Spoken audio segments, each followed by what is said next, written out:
అందరికీ జై భీమ్. నేను Rajesh Mahasena. Welcome to Mahasena media. మతాలన్నీ మంచియే, కానీ ఆ మతాల్లో ఉన్న కొందరు స్వార్థపరుల వల్ల ఆ మతాలకు కూడా చెడ్డ పేరు వచ్చే పరిస్థితి.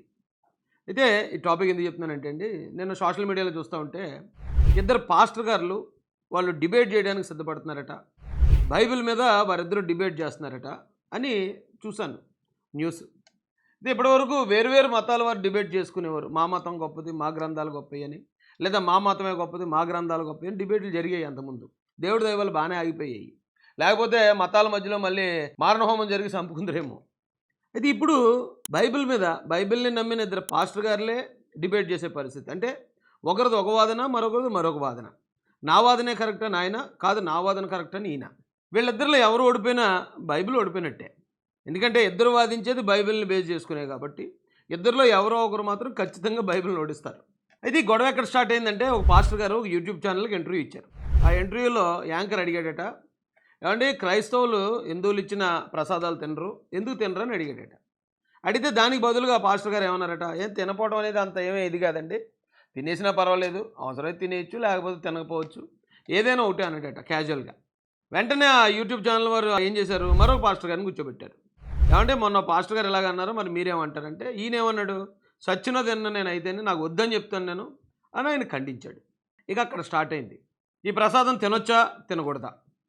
ఇప్పుడు దాని మీద డిబేట్ కూడా జరిగే పరిస్థితి ఉందని విన్నాను. అయితే నాకు తెలిసినంతవరకు, నేనేం బైబిల్ పండితుని కాదు, అన్ని గ్రంథాల గురించి తెలుసు. నాకు హిందూ గ్రంథాల గురించి తెలుసు, రామాయణ మహాభారతాలు తెలుసు, భాగవతం తెలుసు, బైబిల్ గురించి కూడా తెలుసు ఎంతో కొంత. అన్ని గ్రంథాల్లో కూడా పూర్తి ప్రావీణ్యం లేదు నాకు, అవసరమైనంత వరకు మాత్రం ఏదో కాస్త కోస్తో తెలుసు.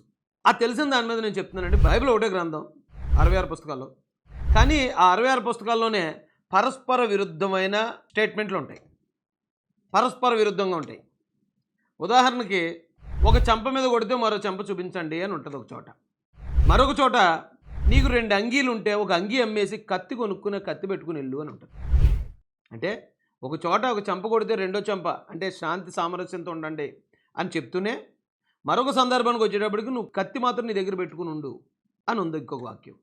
అలాగే, ప్రయాసపడి భారం మోయేవారులారా నా దగ్గరికి రండి, నేను మీకు శాంతి సమాధానాన్ని అందిస్తానని ఉంటుంది ఒక చోట. మరో చోట, తండ్రికి ఎదురుగా కుమారుణ్ణి, అత్తకి ఎదురుగా కోడల్ని నిలబెడతాను, అంటే వారి మధ్య వారికి విభేదాలు వస్తాయి అని మరో చోట చెప్పారు. అలాగే ఒక చోట, విగ్రహాలకు అర్పించింది ఏమీ తినొద్దు అని ఉంది. మరొక చోట, నీ నోటిలోకి వెళ్ళే దానివల్ల ఏమి అపవిత్రం అవ్వవు, నీ నోటి నుంచి బయటకు వచ్చే దానివల్ల మాత్రమే నువ్వు అపవిత్రుడిగా కానీ పవిత్రుడిగా కానీ ఎంచబడతావు అని ఉంది. ఇవన్నీ ఒకదానికొకటి పరస్పర విరుద్ధం. అయితే బైబిల్లో ఆయా సందర్భాలకి చెప్పిన మాటలు అవి. అలాగే వాయిద్యాల గురించి కూడా, ఒక చోట వాయిద్యాలు వాయించకూడదని ఉంది, మరో చోట వాయిద్యాలు వాయించవచ్చు, దావీదు గారే ఇలా నాట్యం ఆడారు అన్నట్టు మరో చోట. ఇవన్నీ కూడా ఒకదానికొకటి పరస్పర విరుద్ధాలు. అయితే కొద్దిమంది ఏం చేస్తున్నారంటే, అందులో ఏదో ఒక పాయింట్ పట్టుకుని ఇదే కరెక్ట్ అని వాదిస్తారు. కానీ దానికి వ్యతిరేకమైన పాయింట్ కూడా అదే బైబిల్లో మరో సందర్భంలో చెప్పబడింది. కాబట్టి ఇప్పుడు డిబేట్ చేయడం ద్వారా ఇదే కరెక్ట్ అని ఎవరు నిరూపించలేరు. ఇక ఏమి నిరూపించగలరు మీరు అంటే, బైబిల్నే రాంగ్ అని నిరూపించగలుగుతారు.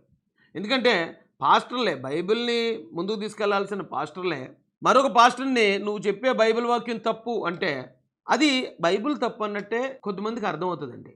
జనరల్గా మన ముందు ఒక ఇద్దరు మహిళలు గొడవ పడుతూ ఒకళ్ళొకళ్ళు బాగా తిట్టుకుంటూ విమర్శించుకుంటున్నారనుకో, చూసేవాడు కొన్ని రోజులు పోయిన తర్వాత ఏ సందర్భం వచ్చినా నువ్వు పలానాటు కదా, పలానా ఆవిడ చెప్పిందనే ఉపయోగిస్తారు. సో ఇప్పుడు ఈ పాస్టర్లు ఎవరైతే ఉన్నారో పెద్దలు, మీకు అన్నీ తెలుసు, తెలిసిన మీరే ఇలా రచ్చకెక్కటం, బైబిల్ మీద డిబేట్లు చేస్తానంటాం, ఇది అంత మంచి సాంప్రదాయం కాదేమో అని నాకు అనిపిస్తుందండి. ఎందుకు చెప్తున్నానంటే, క్రిస్టియానిటీ చాలా మారిపోయింది.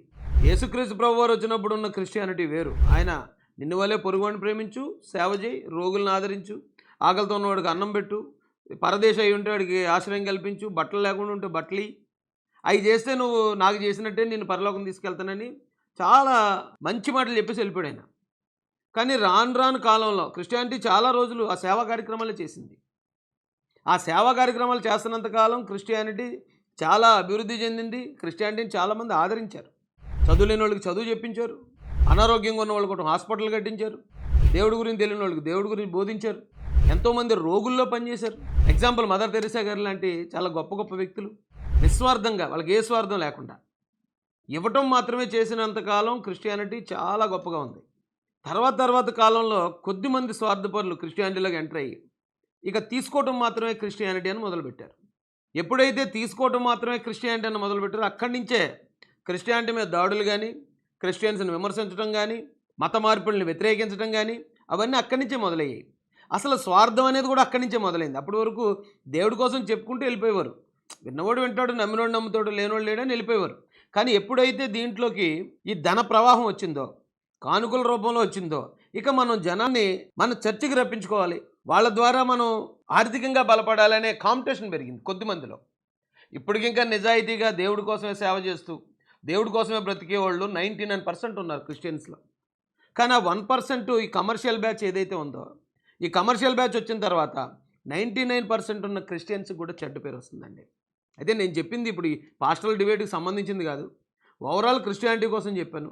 కానీ ఈ పాస్టర్స్ డిబేటు, పాస్టర్స్ రచ్చకెక్కటం, పాస్టర్స్ యూట్యూబ్ ఛానల్స్లో ఇంటర్వ్యూలు ఇవ్వటం, యూట్యూబ్ ఛానల్ ద్వారా మీరు బైబిల్ని బోధించండి, మంచి చెప్పండి. ఎందుకంటే ఇప్పుడు టెక్నాలజీ పెరిగింది.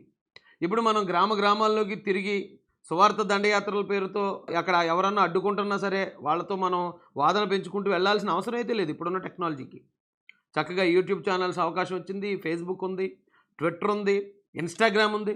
మీరు చెప్పాలనుకున్న సిద్ధాంతం కరెక్ట్ అయితే, ప్రజలకు అది కరెక్ట్ అనిపిస్తే మీరు ఇంట్లో కూర్చొని చెప్తే ప్రజలకు రీచ్ అయిపోద్ది. ఇలాంటి క్రమంలో మీరు చెప్పాలనుకున్నది మంచి మాటలు, ప్రజలందరికీ ఉపయోగపడే మాటలు మీరు ప్రజల్లోకి తీసుకెళ్ళండి తప్ప ఇదే సోషల్ మీడియాని మనం డిబేట్ల కోసమో లేకపోతే నేను చెప్పే వాదనే కరెక్ట్ అని ఎస్టాబ్లిష్ చేయడం కోసం మనం ముందుకెళ్తాం. ఒకవేళ మీ ఇద్దరిలో ఎవరో ఒకరు ఖచ్చితంగా వాస్తవం, ఎవరో ఒకరు దాంట్లో ఖచ్చితంగా నిజం ఉంది, లేదా ఇద్దరు దాంట్లో కూడా నిజం ఉండొచ్చు, ఇద్దరు వాదనలో నిజం ఉండొచ్చు. ఎందుకంటే బైబిల్లో 2 పరస్పర విరుద్ధమైన స్టేట్మెంట్లు ఉన్నాయి. కానీ ఎదుటోడిని మీరు తప్పుగా చూపించాలి అనుకునే ప్రయత్నం, బైబిల్ని తప్పుగా చూపించాలనే ప్రయత్నమే అవుతుందేమో అని, బైబిల్ మీద మీ అంత జ్ఞానం నాకు లేకపోయినా కానీ సామాజిక అంశాల మీద ఉన్న జ్ఞానంతో క్రిస్టియానిటీకి ఇది అవమానకరంగా మారే విధంగా పరిణమించకూడదనే ఆలోచనతో నేను ఈ వీడియో పెట్టడం జరిగిందండి. దయచేసి వారికి, వారి స్నేహితులు కానీ వారి సంఘస్థులు కానీ ఎవరైనా ఉంటే వారితో చెప్పి దయచేసి ఎలాంటి వాటికి ఫుల్ స్టాప్ పెట్టిస్తారని మీ అందరికీ హృదయపూర్వకంగా రిక్వెస్ట్ చేస్తూ, జై భీమ్, జై భారత్, జై జై మహాసేన.